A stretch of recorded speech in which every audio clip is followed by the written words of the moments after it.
بالحب تلقاك البدور ضيف الأماني والسرور فيك العطايا والأجور يا مرحبا يا مرحبا. அன்பானவர்களே, ரசூலுல்லாஹி ஸல்லல்லாஹு அலைஹி வஸல்லம் அவர்கள் லைலத்துல் கத்ரை தேடச் சொன்னார்கள் இந்த கடைசி 10 இரவுகளிலே. இன்று எப்படி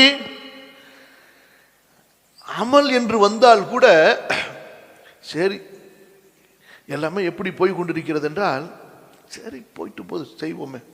இப்படி எனக்கு எப்படி சம்பாதிக்கக்கூடியவன், கல்லா கட்டக்கூடியவன், இது எனக்கு, நான் அடைய போகிறேன் இந்த காசை கொண்டு, எனது வேலையாள் அல்ல, இந்த கட்டிடம் அல்ல, அப்படித்தானே யோசிப்பான். ஆனால் அமல் செய்யும் போது எப்படி, சரி என்ன செய்யறது, போயிட்டு போகுது. யாருக்கு போயிட்டு போகுது? அமல் செய்பவனே, உன்னை நீ காத்துக் கொள்கிறாய் நரகத்திலிருந்து. அமல் செய்பவனே, அல்லாஹ்வின் பொருத்தம் உனக்கு கிடைக்க போகிறது. நீ இந்த அமலுக்கு தேவை, அமலுக்கு நீ தேவையில்லை. எப்படி? ஏன் அமல் அல்லாஹ்வுடையது. நீ இதை செய்யவில்லை என்று, நீ குர்ஆனை ஓதவில்லை என்றால் என்ன? குர்ஆனை ஓதக்கூடிய லட்சக்கணக்கான ஹாஃபிதுகள், காரிகள் இருக்கிறார்கள். நீ தொழவில்லை என்றால் என்ன? தொழக்கூடிய லட்சக்கணக்கான மக்கள் இருக்கிறார்கள். ஏன் மக்கள் இல்லை என்றாலும் அல்லாஹ்வுடைய கோடிக்கணக்கான படைப்பு அல்லாஹ்வை தொழுது கொண்டிருக்கிறது. நீ அல்லாஹ்வுடைய இபாதத்தை விட்டால் என்ன? அல்லாஹ்வுடைய இபாதத்தை செய்யக்கூடிய கோடிக்கணக்கான படைப்புகள் அல்லாஹ்விற்கு இருக்கின்றன. நாம், நமக்கு தேவை அமல், அமலுக்கு நாம் தேவையில்லை. நமக்கு தேவை சொர்க்கம், சொர்க்கத்துக்கு நாம் தேவையில்லை, இல்லையா? அந்த ஹூர்கள் நமக்கு தேவை, அவர்களுக்கு நாம் தேவையில்லை.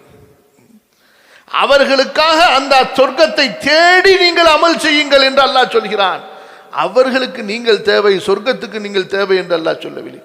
உங்களுக்காக அது ஏற்பாடு செய்யப்பட்டுள்ளது, விரைந்து வாருங்கள் அமல்களை கொண்டு. சகோதரர்களே, அமல் என்று வந்துவிட்டதற்கு பிறகு கூட ஒரு கூட்டம் எதுவுமே தேவையில்லை என்று புறக்கணித்துக் கொண்டு எப்போதும் போல வாழ்க்கையிலே இருக்கிறார்கள். இது ஒரு கூட்டம். இன்னொரு கூட்டம் என்னை போல, நம்மை போல, என்னை போல என்று குறிப்பிட்டு சொல்கிறேன், அறகுறை கூட்டம். இவர்களுடைய நிலை என்ன? அமல்கள் என்று வந்தால் கூட அதுல ஏதாவது கன்ஸ்ட்ரக்ஷன் இருக்குமா? இப்படி அமல் என்று வந்தால் கூட சரி ரமதான்ல தொழுதுருவோம், சரி கடைசி 10 தொழுதுருவோம், அதுல ஏதாவது கொஞ்சம் கன்ஸ்ட்ரக்ஷன் இருக்குமா? ரசூலுல்லாஹி ஸல்லல்லாஹு அலைஹி வஸல்லம் சொன்னாங்க, லைலத்துல் கத்ர தேடணும். கடைசி 10 ரசூல் ஸல்லல்லாஹு அலைஹி வஸல்லம் உயிர்ப்பித்தார்கள். தனது மனைவிமார்களை எல்லாம் எழுப்பி விட்டு விட்டார்கள். சரி, அதுல ஏதாவது எக்ஸ்கியூஸ், அதுல ஏதாவது கொஞ்சம் சலுகை எனக்கு? ஒரு ஹதீஸ் இருக்கு. அந்த ஹதீஸ் என்ன? ஒற்றைப்படை இரவிலே லைலத்துல் கத்ரை தேடுங்கன்னு ரசூலுல்லாஹ் சொல்லிட்டாங்க. அதனால தான் நாங்கள் 21க்கு வந்தோம், 22க்கு காணா போயிட்டோம். அதுக்கு பிறகு 23க்கு வருவோம், 24க்கு காணா போயிடுவோம். அதுக்கு பிறகு 25க்கு வருவோம், 26க்கு காணா போயிடுவோம். அதுக்கப்புறம் 27க்கு வருவோம், அதுக்கு பிறகு மொத்தமாவே காணா போயிடும். முடிஞ்சு அவ்வளவு. அப்புறம் 29லாம் சும்மா ஒண்ணுமே கிடையாது. பாருங்க, நான் ஒரு சஃபு தொழுதுகிட்டு இருக்கோம். ஊருக்கே சில பேர் போயிட்டாங்கன்னு வச்சுக்கோங்க. மண்ணடியில் உள்ளவங்க எல்லாம் குடும்பத்தை காலி பண்ணிக்கிட்டு ஊருக்கே போயிட்டாலும் சரி, குறைஞ்சபட்சம் ஊர் மஸ்ஜிதாவது நிரம்பணும்ல. என்னங்க, ஊர்ல எல்லாம் மண்ணடியை காலி பண்ணிட்டாங்க, எல்லாம் வெளியூருக்காரங்க தான் மண்ணடியில் இருக்கிறாங்கன்னு வச்சுக்கோங்க. சரிங்க, போன இடத்துலயாவது, போன ஊர்லயாவது எல்லாம் அவங்க சொந்த ஊருக்கு திரும்பி இருந்தா ஊர் மஸ்ஜிதாவது 29க்கு முழுமையா இருக்கணும்ல. அங்கேயும் பார்த்தா 2 சஃபு 3 சஃபு முடிஞ்சு. அப்ப என்ன ஆச்சு? அவ்வளவுதான்.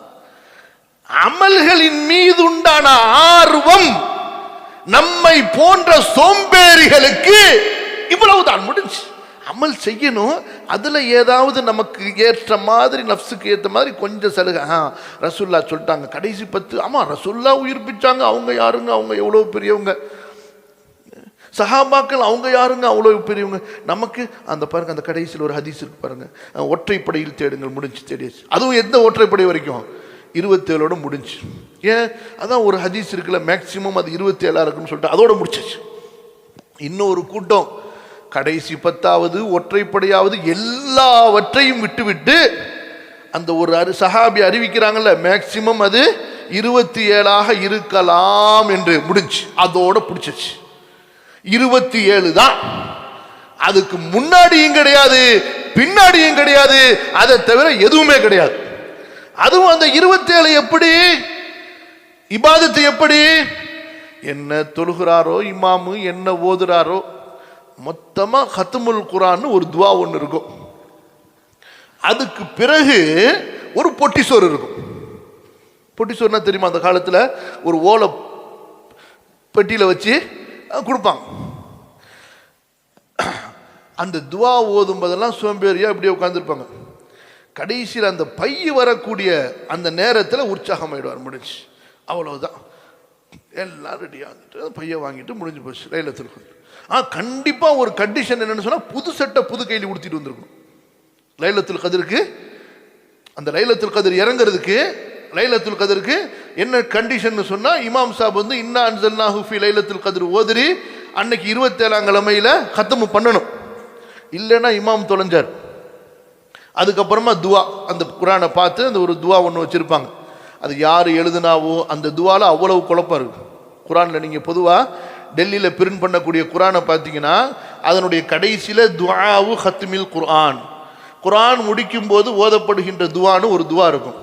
அந்த துவாவுக்கும் குர்ஆனுக்கும் சம்பந்தம் கிடையாது, அந்த துவாவுக்கும் ஹதீஸுக்கும் சம்பந்தம் கிடையாது. அவ்வளவு குழப்பமான தப்பு தப்பான அர்த்தம் உள்ள துவா.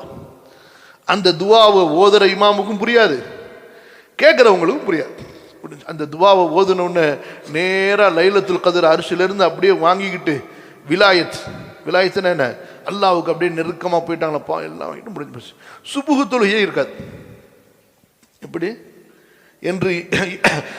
இன்று பலர் ஜும்மாவுக்கு வருவார்கள், ஆனால் அசருக்கு வரமாட்டோம் என்ற உறுதியோடு.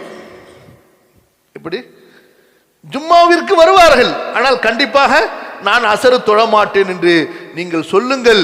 இவர்களிடமிருந்து இந்த ஜும்ஆவை அல்லாஹ் ஏற்பானா?